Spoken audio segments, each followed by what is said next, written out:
Ladies and gentlemen, pay attention. This is your boy, the coach from the WWE. I would like to welcome you to the very first wrestling podcast in the world to take you on a weekly deep dive into classic matches along with legends of the squared circle. Enjoy the discussion.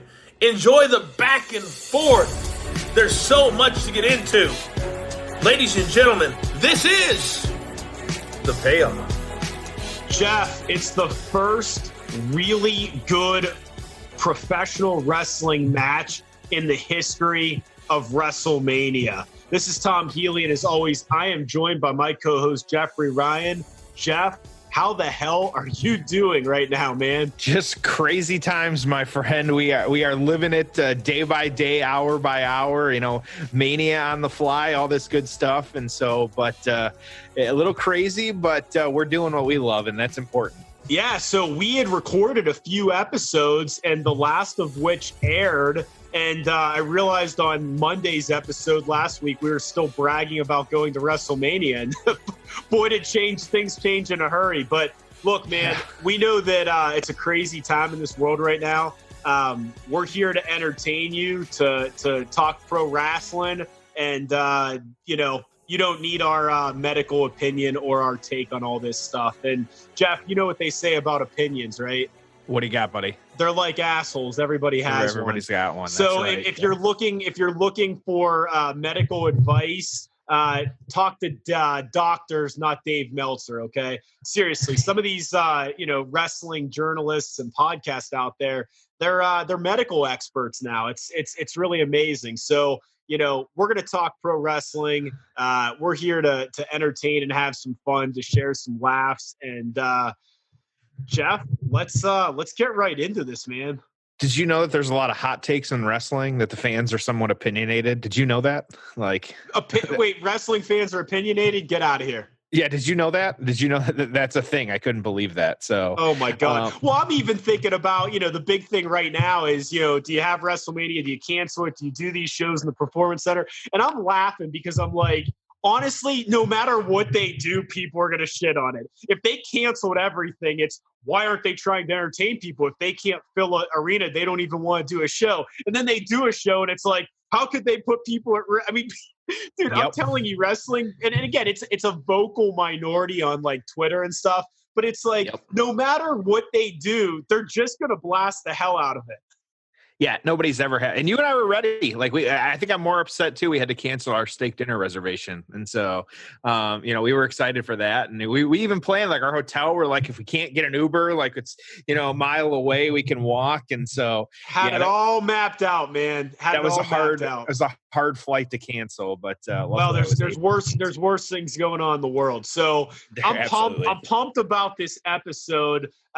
This is a great one, man. We're still in WrestleMania season. We're still talking our WrestleMania matches. I feel like the last few episodes we did were pretty awesome. We had some good feedback on social media. Your weekly reminder to follow us on Payoff Pod on Twitter, Instagram, and Facebook, at Payoff Pod. I'm at Payoff Tom. Jeff is at Payoff Jeff. So, let us know what you think, good or bad. Tell us what matches you want to cover. We've got some good guests we're talking to right now. It seems like everybody's home and excited to be on a wrestling podcast. So we're starting to line up some really good guests, and that's exciting. So, follow us, give us those 5 stars. Thank you for your support of the show. If you're on social media more than usual right now, then, give a shout out to the Payoff and let us know what you think. So that's that. And, quickly, I'll just share the rules. We don't talk the current product. We want to bring you fresh information, and we try to have some fun. And we need fun more than ever right now. So if you're really bored and you haven't heard all of our past episodes, hit up the archives, listen to some of those ones. But Jeff, why don't you set the agenda and jump into things? Yeah, and we've seen it. Some of you really enjoy when it's just Tom and I, and we're shooting the shit and talking about these matches. Others you enjoy when we got the guests. So we're going to keep bringing you episodes both ways, and that's what we want. So, but no matter what, whether we got a guest, whether or not it's just Tom and I, here at the Payoff, we always give you that deep dive into one match every Monday. And that's what we're always going to be doing for you. And as always, everybody knows it. We have those three parts: the build, the payoff, the aftermath. What happened before, what happened during, what happened after, plain and simple. And it's always great when we can have some of those legends and kind of superstars with us to kind of, talk us through some of that. Maybe it's the play-by-play of the match and, some of the different moves. And other times, just some stories. It's like, we like bringing those things to you as well, too. And we love hearing that stuff and some of those things that we just don't ever get to hear, any place else. And so that's always really good stuff to hear about. And so, and then after that, of course, like this match, a little bit older. And so we don't have, of course, everyone fan favorite Dave Meltzer's write-ups or, write-ups from the torch or anything like that. But, what Tom and I, we're going to get, we got a little bit to share. We found some write-ups from back in the day and some kind of retrospective things. So we've got that. And then, of course, our score. And so we got some good stuff here. And as always, we're going to bring you that great content. So, Tom, I'll kick it to you before we kind of get right into it. Like, how come you wanted to discuss this match? So we don't have a Meltzer rating for this match? We don't. That I could dig a little more. But. Maybe dig a little bit more, but man, that is so disappointing because, I thought that schmuck was going to give this like 2.5 stars.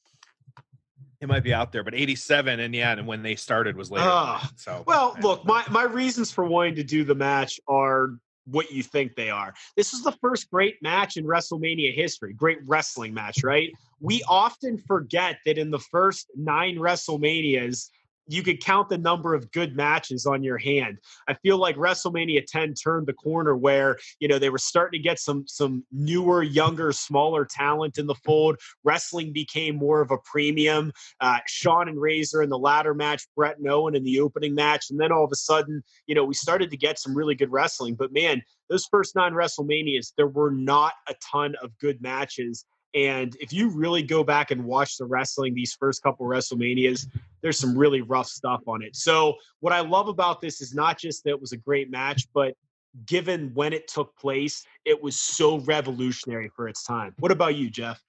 Oddly enough, like we haven't covered either of these wrestlers, and you and I have been doing this since July. This is our first Savage match. Yeah. And so as much as like, this is one of those, and I think you've got a question later about the Mount Rushmore of wrestling. And so we'll talk about that a little bit later, but this is one, both these guys though, like arguably like some of the best in the business ever. And so, but oddly enough, not only Macho, but we haven't talked about Ricky Steamboat either. And so, before we covered Steamboat and Savage, we've covered Savio Vega, we've covered the fake Razor and fake Diesel, Too Cold Scorpio, Canyon. Man, what the hell were we thinking? I don't know. This is one of those, like, we don't know how it slipped through the cracks, but we're glad we're here now. So, but yeah, this is one super exciting to kind of talk about this one, jump into this one. Tom, you got any other final thoughts? I got nothing. Hacksaw, take us to the build. So with that being said, let's get to the build. Oh, it's time for the build.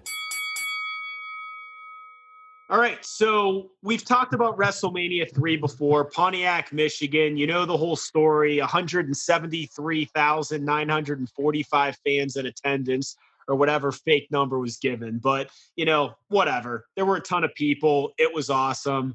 And, man, I've said it before on here. If I could go back and attend any live wrestling show in history with, like, great seats and not know what was going to happen, I think this would be the one. It would be really, really cool to be sitting in great seats for this event. So, we've talked a little bit about WrestleMania 3 on a past episode. You all know the history, so I don't want to spend any time on it. I really want to jump into the build for this match and really spend some time on it because there's just so much to cover. So what do you have for us in terms of the storyline, Jeff?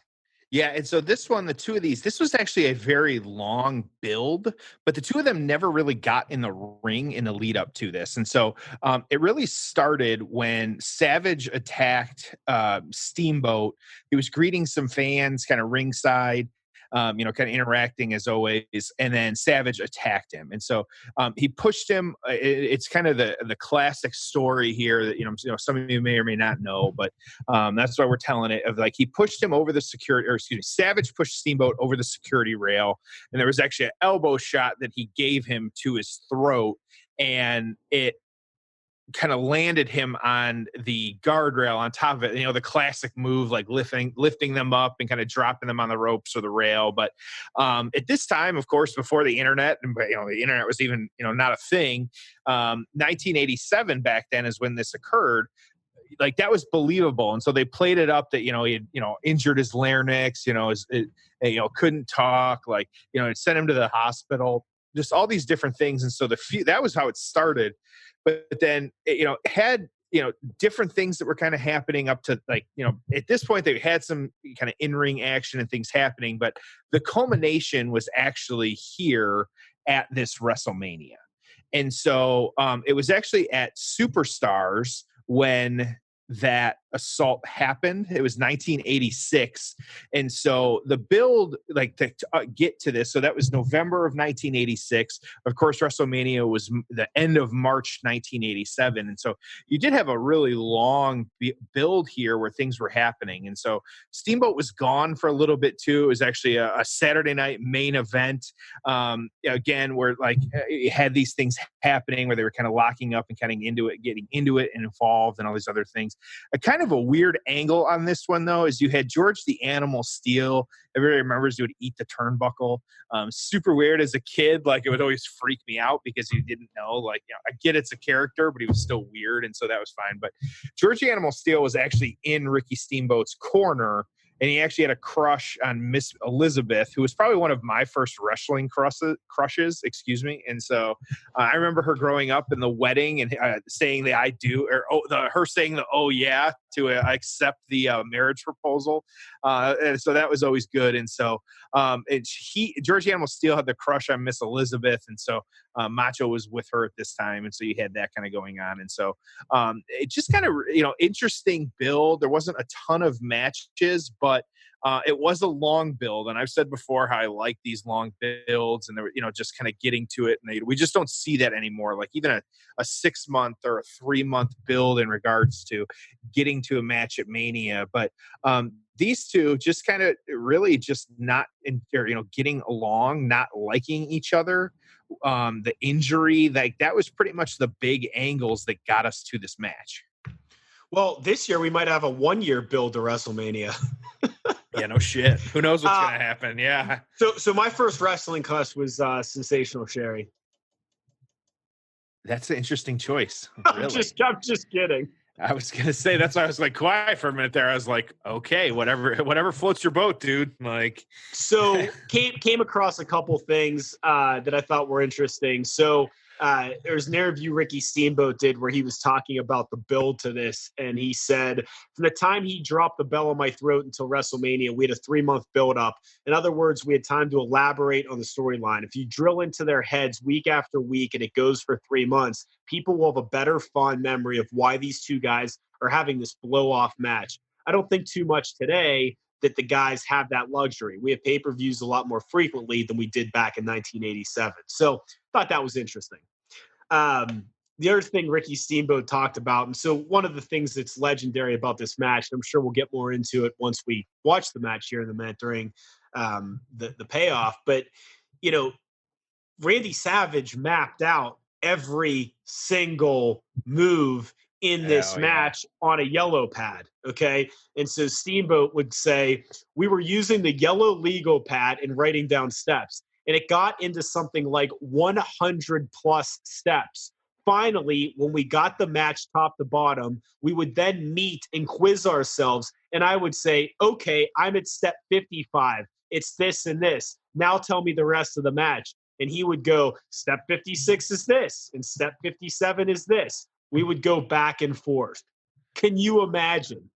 Yeah, I have thoughts on this. I'll save it for when the matches started. But yes, he had a reputation for this too. And Lanny Poffo was like, yeah, that's the way Randy always was. They He was OCD, obsessive compulsive disorder. Correct. I think I have it too. So, it's all good. But yeah, it's just crazy. When he's doing it, yeah. Hey, but we can see what we got from that, though. So it's you can't really complain because of it, though. Well, and you may bring it up during the match, but I'll just say that so often you'll see wrestlers go, "Oh, I can't believe Randy Savage and Diamond Dallas Page, they would map out their matches ahead of time." To me, wrestling's an art form. Different people have different processes for creating art. Right? Actors act different ways, right? There's different types of acting. Some people like improv. Some people like scripted. Some people go off the script. Some people have a mapped out comedy show. Some people kind of wing it, right? And there's no right or wrong, but I hate when you'll hear some of these old timers that bash a certain style. It's like, look, some people call it in the ring. Some people map it out. There's plenty of wrestlers, dude, quote unquote, call it in the ring. They've had a lot of quote unquote shitty matches over the course of their career. So I would never begrudge the guy for putting in all this prep. God love him for doing it, man. Yeah, absolutely. And like I said, we can see what the results were from that. And so it definitely was worth it. I had one more thing for you. Did you happen to watch the vignette that took place prior to this match? Yes. Well, I kind of skipped quick through it real quick. I didn't pay a ton of attention. I'll be honest. Yeah. So no, that's fine. And Jeff, we all of us here at the Payoff appreciate your honesty, but we don't watch all 16 hours of wrestling every week. Sorry that I needed to get that off my chest. Oh my God. So there's a doctor that's in this, I guess it was Ricky Steamboat's doctor because of the throat or whatever. The guy's got his white doctor coat on, and he's got a bare chest with his hair sticking out. So I'm guessing this is like a wrestler. He looks like a pro wrestler. He looks like an 80s jobber, and he's pretending to be a doctor. I mean, it's just great. I just noticed that this morning. So go back and watch it. There's your little hidden gem. That's right. Yep. It's worth it. So we've covered the build. We know what's going on. I think we have a lot to talk about during this match. So I think we are about to jump into it. Does that sound good? Let's get it. Let's get that ding, ding, ding. Tell us. Yeah. So here's the deal. We're gonna start this at the 1 hour and 47 mark of WrestleMania 3 on the WWE Network. Again, 1 hour and 47 mark. When you hear the ding, ding, ding, that's when we're gonna hit play. If you're just watching the match, it's right when it starts at the beginning when they're both in the ring. So.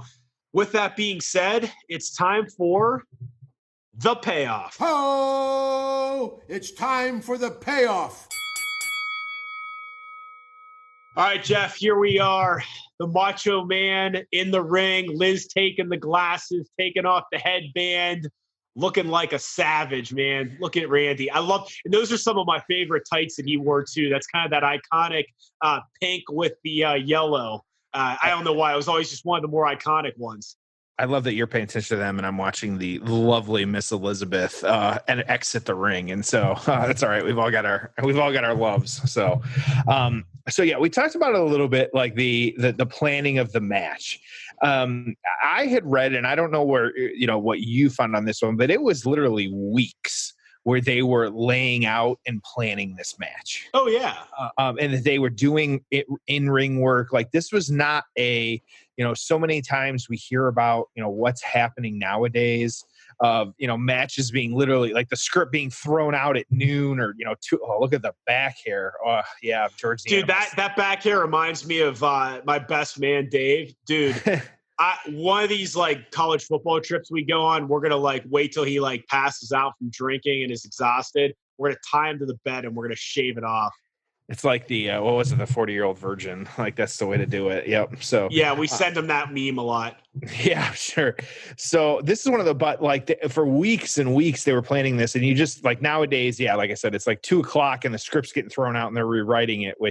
And even on a week where we don't have something, the unspoken by WWE coronavirus happening, we've got these things where they're still throwing the script out. But this one, just imagine, at some point going to, Macho Man and saying, hey, whatever you've been planning over the last couple of weeks, you don't get to do that. But think about this, right? So you talk about how this had a 3-month build, but here's the reality of things is that they do the angle where he crushes his larynx or whatever. And then there's a couple interviews back and forth. So when we think 3-month build in current WWE product, that means that most weeks, if not every week, you have to do something, right? Like Edge and Randy Orton, they're having this wonderful build right now for their WrestleMania match, but every week someone's talking, something's happened. So by the time we get to the match, the build, will have been, 2 months or whatever, but it's going to be probably 8 or 10 different segments. Whereas this 3-month build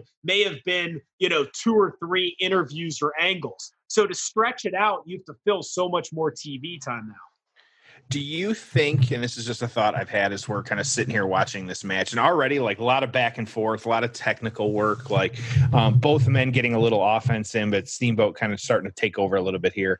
A back hair angle, you got to love that. So do you think the current, I say pay-per-view model, which, whatever you want to call it, or network model of shows, do you think it hurts this storytelling? Where you no. I think it helps, because if you're going to have this much TV, then there has to be the blow off pay-per-view you're building to every month. That's my concern with AEW is it's can you do 12 TV shows to do a pay-per-view, 12 more TV shows? It's right. If I'm going to sit through 4 Raws, then I better, get a damn ladder match or a Hell in the Cell or a Money in the Bank or something. Otherwise, I'm just going to lose interest, right? You've got to be building something. So, yeah, I think you have to have those monthly pay-per-views, no question.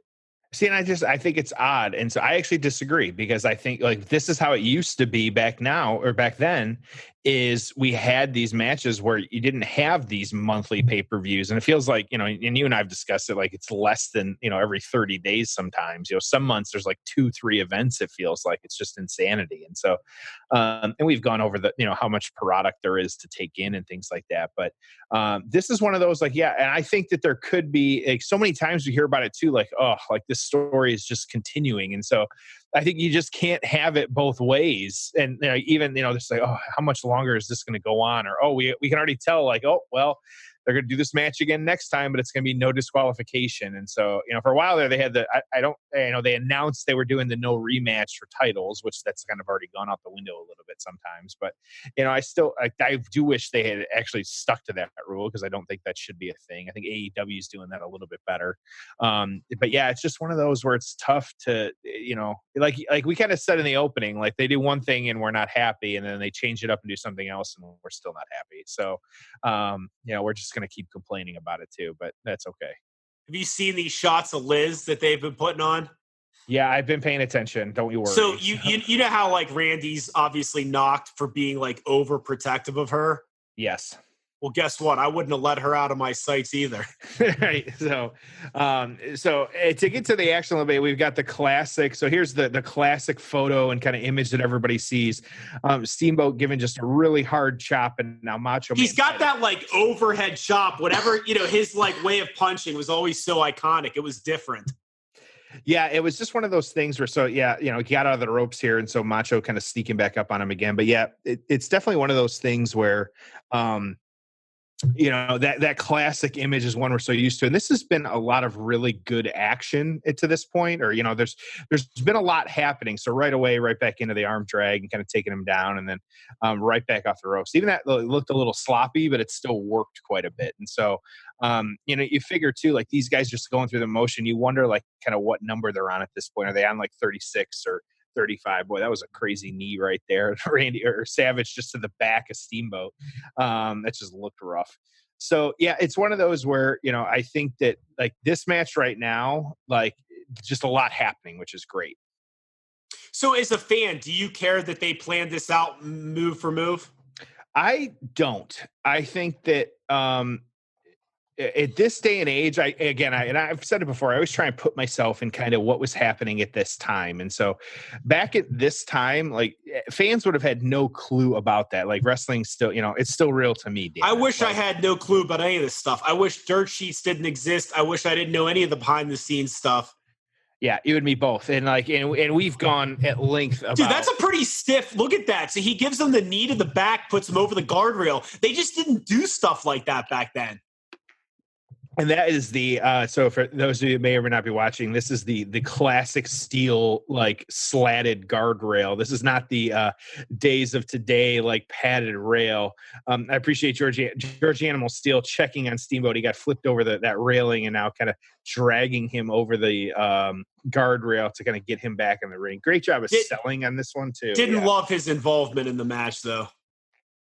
I don't think it was definitely necessary. It's one of those, but I get like why they kind of, that was the storyline they were trying to go with. And so that was okay. And so, it's just one of those. So I know you had put it out online to someone. Oh, hold on. Savage on the top rope, double axe handle. God, I loved when he used to do that. I love that. Again, you didn't see stuff like this back then. Just that felt like he was in the air forever, bombs away. Like double axe handle. Sometimes he does it, with the railing involved.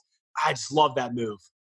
So many of those moves too. Like you don't see that move very often, and when you do, it's just not a big deal. Like how he sets it up, like that long kind of pose on the corner. It means something. Yes, and you and I've discussed that of make it mean something. And so going back up top again, trying to go for it again and got it. And so it's quick, but even just that little bit of him like putting his hands up, over his head, and most of you should be familiar with just that kind of move that he does. It's just one of those where kind of seeing how he does that, it gets you invested. Do you like Randy Savage better as a heel or a babyface? I like him better as a heel. I think some people just are inherently better one way or the other, and I think he was much better as a heel, personally. Okay. So yeah, I mean, I tend to like him better as a babyface, but he was great as both. I think that's the beauty of wrestling. So as I was going to say, you put it out online, I think, or you were having an interaction with one of our fans not too long ago in regards to the Mount Rushmore of wrestling. Let's save it for after the show. You want to save it for after? All right. Because I'll talk through this entire match about that. Okay. Well, we'll get there. All right. That's fine. And so, kind of looking at these, and when you were a kid, and I think you were definitely the bigger Hulk Hogan mark, was, what would you put as like the two of this era that defined it for you? Because for me, it was like Hogan and Macho, actually.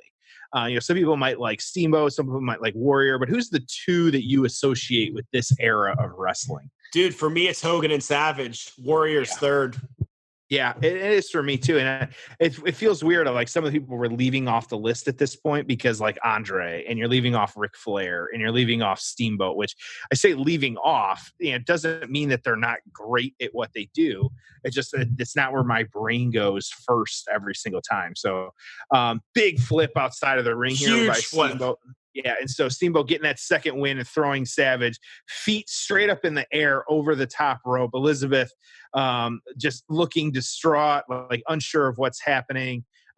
Just great selling of what's happening. Absolutely. I mean, she was so good at it. So many of them were, and I think there's some even now, like some nowadays that do a good job, like that manager valet role. They do a good job of it, but she's one that, I just always associate her as, so much of that and kind of what I envision. So over Earl Hebner there for the hitting Macho in the head. Oh, and so foot on the rope, of course, going to stop the count. So many of these false finishes. Yeah, and so that's something we haven't. So the false finish. So it was a big point, kind of one of the things I was reading of. Steamboat has actually had interviews where he has talked about like his thought on the false finish and why it was so good. You and I have talked about false finishes on this show before and why it's so important. It wasn't a huge thing, like it happened, but they really put it in the spotlight a lot. And just like that quick, and you and I said, like a great wrestler can be made or broken by, how close to that 2.999 are they kicking out at? Yep. And I think it's just so important. And so you don't see that move anymore. So that was the Macho. Oh, that was an interesting move too. Macho holding onto the ropes as Steamboat's trying to get the roll up. And so it's very rare to see that. And then Savage actually, once he got the roll up, kind of clapping his legs on Steamboat, which we don't see that very often. A lot of technical work right now too. Steamboat. If you watch them, they just keep moving. They never stop moving during this match. Which I think that's interesting. And at no point too, and I know like it's a kind of argument or, against AEW that we hear a lot of times of like it's too telegraphed the spots they're setting up. Like at no point do you see these guys like waiting around for someone to do something. This looks like an athletic competition, not a gymnastics meet. Right. Yeah. These two look like they're having, kind of a traditional wrestling mat, like maneuvers. It looks believable. It looks athletic. And they just don't stop. They just keep going. And so that was nonstop. That was about probably 5 or 6 roll-ups in about a 2-minute period right there, with them just trying to get the upper hand on each other. So Steamboat, there's a no-sell by Savage. That was good. There at this time, there may have not been 5 guys on the roster that could wrestle this match.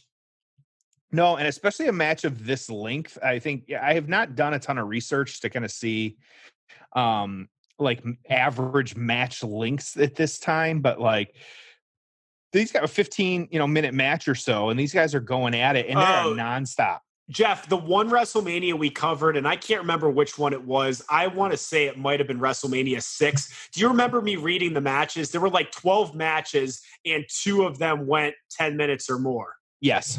Yeah. Can we talk for a minute? We don't want to skip over the incredible sell by Earl Hebner. I know, but I hated a ref bump in this match. It didn't need it. Yeah, it didn't need it. Again, over the hands, the camera flashes. Bombs away, elbow drop. And no ref to count it. And so, yeah. Is that the best elbow drop in the history of the business? I think so. Jeff, if you didn't say yes, I was about to stop this right now. I was going to say the payoff would have ended if you told me CM Punk did a better elbow drop than the Macho. And my hesitation, because I was thinking of some of the people that have tried to replicate it. CM Punk did it. Shawn Michaels did it. And so for those, does Bailey do it? Who else? So Bailey did it. And so for those of you at home, Savage now has the ring bell that he has grabbed. Of course, we don't see a ring bell spot nowadays. We're missing that. George Animal Steel has grabbed it from him, but Macho's still trying to get it back into the ring, going for it. So I think I read that Bailey was doing it. It was her move. George Animal Steel knocking Macho off the top rope now. And so he was... she was using it, but she had to stop using it because Io Shirai had a better, Kairi Sane had a better elbow. So, and there you go. There's the finish. Steamboat gets it.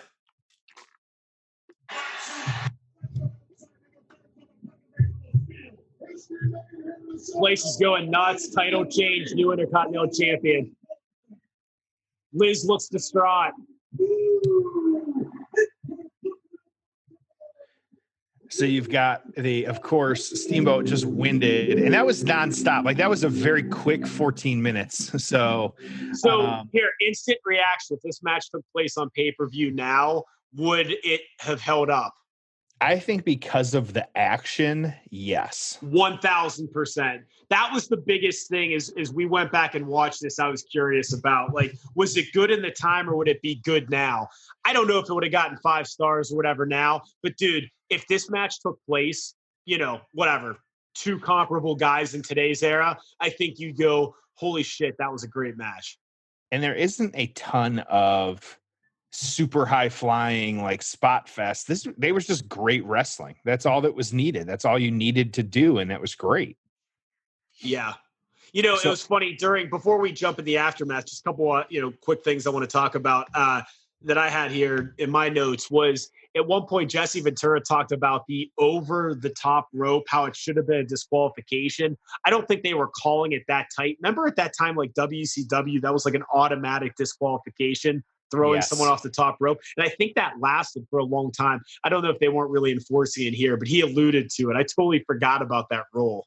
It's just one of those things. Yeah. So of course, and the classic rolling out of the ring in the tiny ring cart, can't overlook that one. So, yeah. So if Savage is the best elbow drop of all time, which he obviously is, who's second best? Second, like right now, I'd give it to Kairi Sane because I followed her for a long time and her doing that, her elbow. And so I think she's definitely the best. So it's second to him, but yeah. It's just amazing though how good Savage's was every time. Right. It was like he was in the air forever. It's just kind of the way he held it. God, I loved it. Right. Absolutely. So I also noticed the marble ad. I forgot about cigarette ads and how that used to be a thing. So I laughed about that. That was absolutely. Probably some people listening to this, they're too young to ever even remember that cigarette ads existed. Yeah. The big Marlboro billboards and stuff. They had a huge sign in the arena. Or that they did exist, yeah. So, all right, we want to wrap this up, Tom, get to the aftermath? Yeah, let's... lots to talk about, yeah. I know. So let's jump into the aftermath. Ho! It's time for the aftermath. Welcome back, as always. Appreciate it. Great matchup. You got Macho Man Randy Savage against Ricky the Dragon Steamboat, WrestleMania 3. Just really good stuff. So we talked about it a little bit, Tom, but, Tom, just kind of, quick reaction to that match, Tom.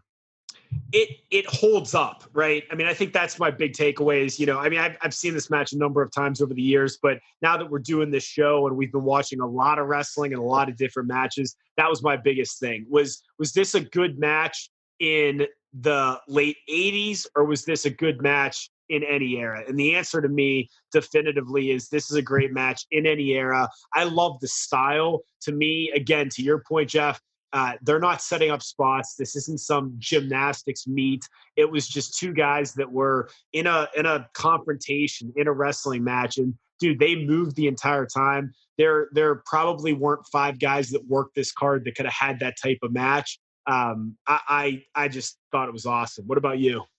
Yeah, I'm in the same boat. I think it's the fact that it was just nonstop the entire time. And I think that's why it kept me hooked.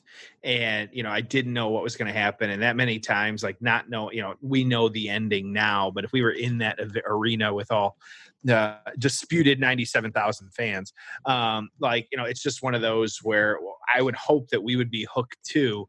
And there was a lot too, like this match in a lot of ways for a lot of people, depending on who you talk to, it was the match of the night. It stole the show over Hogan and Andre. Well, that's the classic argument, though. It's you had the match, which was this one, and you had the moment, which was Hogan Andre. It doesn't mean that one's better than the other, worse than the other. It's two different things. One's an attraction in a moment. The other is a wrestling match. And that's the beauty of pro wrestling is you want this to be like a variety show. You want to have a little bit of everything. We have these IC wrestlers that are the wrestlers title, right? And then you tandem that with the heavyweight program, which was at the time these big, bulky, larger than life characters. And that's what was fun about it to me. Now I don't like it because everything's so blended, right? 1 minute Daniel Bryan's the world champion. Next minute he's Intercontinental champion. 1 minute Seth Rollins is the world champion. Then he's U.S. champion. I mean, how many guys have held all these belts and just interchangeably? There's no natural progression throughout the promotion anymore. None of the belts mean much of anything. They're just all random straps. Agree, disagree? Well, and this is interesting because one of the little factoids on this one, and so this is one of those questions or kind of comments for people at home and random facts we throw in here. This is actually, while the Intercontinental belt had been around for a long time, this was actually the first time that the belt was exchanged, like that these two, between anybody really, that it changed hands at a like TV or publicized event. Every time it had changed hands before this, it was always at a house show. And so you had people that had it for a very long time. It was Don Morocco, Tito Santana, Greg Valentine had it for a little, actually. Tito Santana won it back again. And so that's Randy Savage actually had this belt because he won it at a house show back in February of 1986. He held this belt for actually over a year, which is when Steamboat beat him this March of 1987. And so it was all house shows up to this point, Pat Patterson being the first person to have the belt. And then after this, it's just that you had, of course, a lot of people since. And I'm with you, though. So to your question, though, I agree with you. You and I both feel there's too many belts right now. And that also, I don't know how to fix that though. But then also, like, we can't always sit here and say who is the champ of every belt right now. And I just don't think that's right. And I think like using belts to elevate certain guys and kind of giving that prestige. And every couple of years, I feel like we get we're going to bring back the prestige to the Intercontinental title or something like that. Somebody wins it, but then it's hot shotted and it's gone. I think I think it was Dean Ambrose did it for a little while. Yeah, Cena with the U.S. title. I always enjoy an open challenge. I think the open challenge is a fantastic thing. But use the belts for those types of things, not just a guy that has it. So, yeah.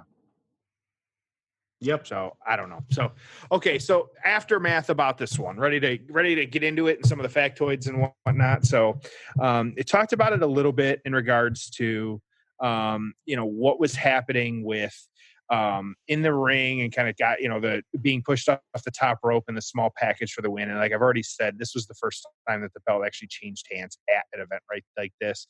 And of course, like some people treat it as this is one of the greatest matches ever, like kind of even going, it's their top 5. It is their Mount Rushmore of matches, even overshadowing Hogan and Andre during this card. So, what happened to both of our competitors in this one? So it was actually Steamboat. The kind of story goes that Steamboat actually asked for some time off after this. It didn't sit well with management because they wanted him to win the belt and then, continue defending it and being that guy that you had to work the house shows. I mean, if you were going to be the Intercontinental Champion, you had to headline the B house show and work like 8 matches a week. Right. And so he had to keep doing that. And so it was actually, the story is it was actually one of his firstborn that he wanted to, have that and be that person. And so he actually only held the belt for 65 days.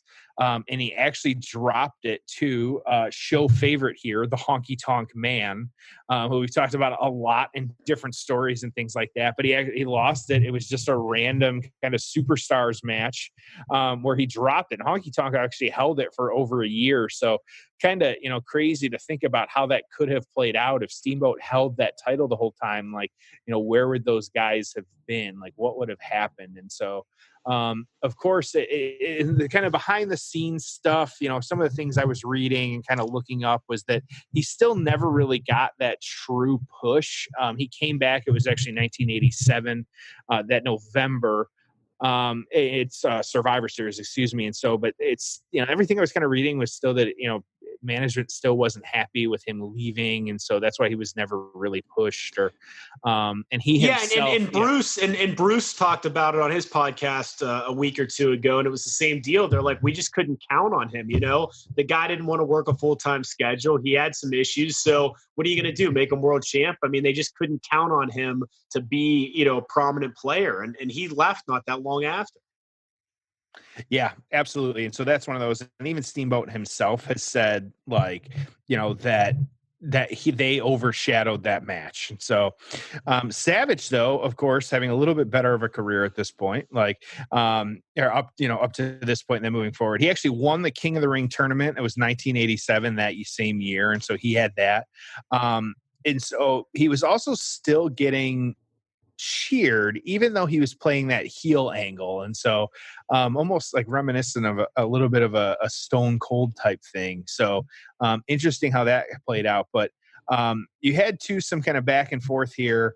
It was Honky Tonk was saying that he was the greatest Intercontinental Heavyweight Champion of all time, and so the two of them had a feud, which actually endeared Savage to the crowd, and so it helped a little bit of credibility, and so with him and kind of what he was doing. And so, Savage wasn't able to beat the Honky Tonk Man. So even putting him over a little bit, there was some involvement with the Hart Foundation and kind of Jimmy Hart, of course. And like, the involvement in that level. And so it's just one of those, and this is when, of course, you're starting to get into the mega powers, of course, Hulk Hogan and Macho Man and, the Survivor Series with these different guys. So just a lot of different things, if you like how big these things played up. And of course, the WrestleMania 4 match as well too. So just a lot of different things happening where Savage was then able to eventually, kind of go on to face Hogan as well too. And so just one of those things, just a lot happening, good stuff. And so exciting. But yeah, so Tom, that's kind of the aftermath, excuse me. Do you have any other thoughts or anything on any of that, or get us into some of the reviews and things we found? Well, I think, first of all, I think it's a crime that they didn't have a rematch at WrestleMania 4. Now, I understand, look, Savage had to be the good guy, so he had to go through a bunch of monster heels. I understand that, but, the way the brackets were, I mean, it should have been that Savage Steamboat wrestled at that show, and they just had a great match. Savage got his win back, and they could have shook hands afterwards, and it would have just helped. So I can't believe they avoided doing that match. I think it's an absolute crime. I'll fast forward way, way, way down the line in terms of Ricky Steamboat.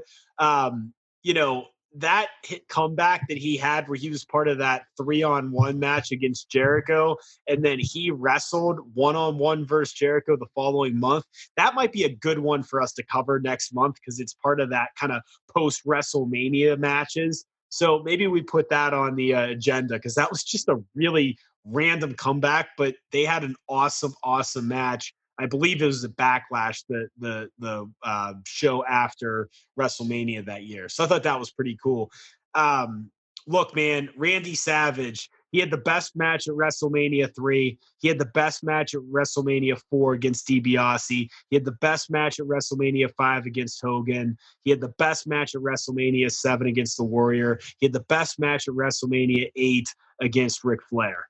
So, before Shawn Michaels was Mr. WrestleMania, Randy Savage was WrestleMania. And I don't want to go too far down the rabbit hole, but, I was watching this match this morning as we were prepping for it. And, I'm just sitting there. I'm like, in the overall scheme of professional wrestling, Randy Savage is underrated. Okay. And I mean that. He's just underrated. You hear Mount Rushmore and it's like, Hogan, Austin, Rock, Flair, you hear these names. Whoa. Hold on a second here. To me, if Hogan and Austin have to be on it, okay, fine. You want to put Flair third?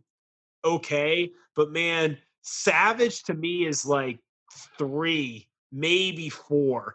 I just think he had so many great matches. He was a great babyface. He was a great heel. Some of his moments with Elizabeth were incredible. He had these great WrestleMania matches including this one. I don't know, man. I am a massive, massive Randy Savage mark.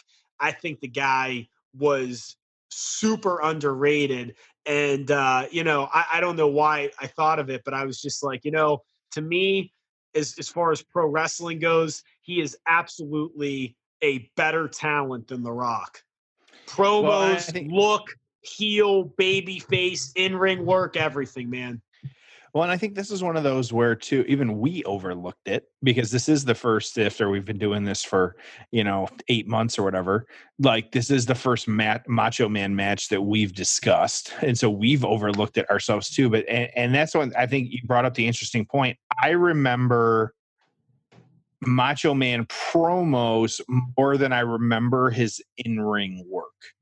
And so I agree with you. I think his promo work was some of the best that's out there because of, like, that's just what I remember. Like, I remember him standing there with Mean Gene and, of course, the flowing robes and things like that, and cutting that promo. And everybody, has their Macho Man voice and things like that because that's just how they associate him. That's what they know him from. And so, it's hard to argue your point of him being, if not better than, just as good as The Rock. At my bachelor party, I wore a Macho Man shirt in Vegas, like Friday afternoon. And for about an hour, I insisted on only speaking in the Macho Man voice. Sometimes you just gotta, you gotta step up to the plate and do what's necessary. So absolutely. I love the guy. And I feel like because we lost him too soon, Warrior's little comeback and doing the Hall of Fame, he's a little fresher in our mind, and we still have this Warrior Award because Savage, a couple things. Savage left for WCW, right? So he's not in a lot of those WWF moments. He didn't have the comeback like Hulk Hogan and wrestle more matches. He didn't get to give the Hall of Fame speech. He hasn't been back as a legend. We lost him too soon. So maybe that is why we sometimes forget about him a little bit. But man, the robe, the music, the gimmick, the promos, all the stuff he did, dude, he is so underrated. Well, and he did he did a long time in WWE, but you're right. He never did come back truly after ever. Nothing. Or WCW. He never made up with Vince. Between that and then he actually had that small run in TNA too. Yeah. And do you know how he made up with Hogan after all those years? They were sitting in the same doctor's office together. And they just randomly bumped into each other. This was like weeks before his death. Yeah. They randomly ran into each other. Which is crazy to think about. But yeah. Yeah, you imagine you're sitting in the doctor's office, Hulk Hogan walks in, you're like, oh my, holy shit. And then, 5 minutes later, the Macho Man walks in. I wouldn't even know what to do. No, like you're just randomly waiting for your test. Yeah, absolutely. I'd look like I, had like an emergency because I'd be sitting there holding on to my chair, like shaking and sweating and just giggling. Not knowing what to do. Right. I don't know what's wrong with this guy, but let's get him back there. Right. Let's keep doing this. So he's just marking out. It's how it looks. It's fine. Yeah. So, okay. So a couple quick go. What do you have for us? I'm excited to hear this. A couple quick reviews. I know we've kind of been digging a little bit since we've been kind of working on the episode here. And so Dave Meltzer, Tom's favorite dirt sheet writer, gave favorite medical expert these days. Yeah. Gave it 4.5 stars, which I think we can probably agree, if not that, a little bit higher. Yep. Absolutely. So we've got that. And then I think one other kind of interesting write-up I saw was kind of like a retrospective article, but I thought it was just kind of good here. It was in front of the largest indoor crowd ever assembled for a sporting event, these two veteran wrestlers managed to upstage the main event, Hulk Hogan versus Andre the Giant, in a match that has only grown in reputation in the years that have followed. Leading up to WrestleMania 3, an intense feud between Steamboat and Savage was festering for 6 months as both wrestlers made claims for the Intercontinental belt. Their previous fights were bloody with plenty of high-flying activity, but no one could have been prepared for this stunning culmination. So, Tom, what are your you want me to go first? You want to go first? What do you want to do? I was just gonna say, as you say, like their previous fights were bloody and stuff. It just makes me think so many of the best matches in the history of wrestling are not recorded on video. Right. Isn't that crazy to think? I remember I think it was Bret Hart's book. He's like, oh, the best match I had in my career was against Undertaker, in Germany. Yeah, it wasn't on TV, right? I'm like, wait, what? Like, how's that possible? I know there's a good Bret Hart, Ricky Steamboat match, Boston Garden. That might be available on video. But again, some of these incredible matches, they're like, yeah, they got taped over, they don't exist or whatever. It's just so wild to think about, but yeah, this is great. Yeah, absolutely. And that's just one of those where kind of seeing this. So I will go first in giving my score. I will say that my score, I'll give this an 8. I think it's, it has more than stood up the test of time. I think that just what they gave us in the ring was just absolutely top notch. And so, and while I think that it was underrated probably a little bit, I say underrated in the sense that I don't think no one could have seen just how big it would become nowadays. And so, I can't really balk at any of it. I'm not going to give it any higher than that. Just, I'm just not, but, I think 8 is a pretty solid score for kind of what we saw and kind of how it has stood up to the test of time. Your thoughts, Tom? Yeah, we're on the same lines. I liked it just a touch more, it sounds like. I had this at an 8.5. Look, the pros are, it was a phenomenal match in any era. At the time, it was so cutting edge. It was so much better than anything else that WWF was producing in terms of in-ring work. The higher spots were higher. The pace was faster. It was better wrestling. It had a pretty good storyline. Why is it not a 10? The crowd wasn't going crazy. didn't have an incredible storyline. It had a good storyline. I didn't love the ref bump. I didn't love George the Animal Steel involved. So there's a couple minor little things that I'd say keep it from being perfect, but still just incredible. You know how I felt about Hogan and Andre. That to me was better in terms of what we call our payoff score. But again, this was still awesome. Just a really, really cool match. And again, it's fun that it holds up the test of time, because there's other matches we watch, not to pick on the, Michaels Razor ladder match, but man, given all the things we've seen in terms of ladder matches, it's hard to really look at that and be like, man, that's a 5-star great classic. I mean, I understand it was at the time, but given what we've seen, it doesn't really hold up. It just looks a little, blah. It's still a good match though. But this one, man, this holds up. It's really cool that's the case. Right. Yeah, absolutely. I agree. So, yeah, just great stuff. I think that it's hard to kind of overlook though, and this is one of those where if, you should put it on your kind of list of, if you had a match that, you had to show to someone, this is that match. Like, this should be one of those that you're going back and showing people, like, this is one of those, because it was, and we say it was both the match of the year from both Pro Wrestling Illustrated and the Wrestling Observer, which rightfully so. Absolutely. Yeah. So, all right. So Tom, final thoughts on this one? Dude, no final thoughts. Fun match. I'm gonna miss covering all these WrestleMania matches. We're coming to the tail end of it, so this is one of our last ones. Deep on the road, yeah. Whether it's going to be an interesting WrestleMania, but you can't say we're not still on the road. So that's the exciting thing. So. Yeah, and you know what? Regardless, it's going to be fun to see what ends up being of WrestleMania, and it's different. And hopefully, all the performers stay healthy, and they're able to perform, and we're able to be sports entertained, as Jeff likes to say.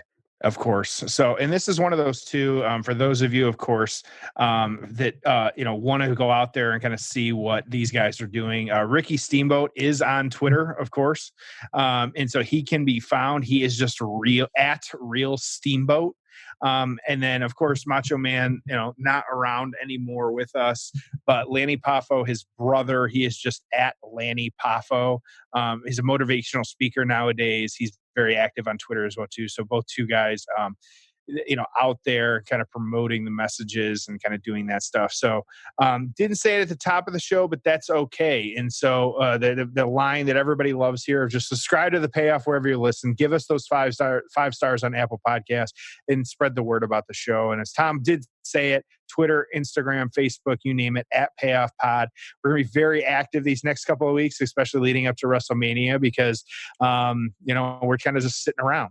So we want to engage with you guys. We want to, kind of interact with you. And so two of our fans could admit to as well, too. We kind of secretly send out some of our koozies to some of you as well, too. And so we love interacting with you and sharing your opinion. And so we're okay with that. So good, bad, all that stuff. That's the best part of wrestling. So with that, Tom, you want to take us home? Get us out of here? Oh, yeah. Thank you for joining us on the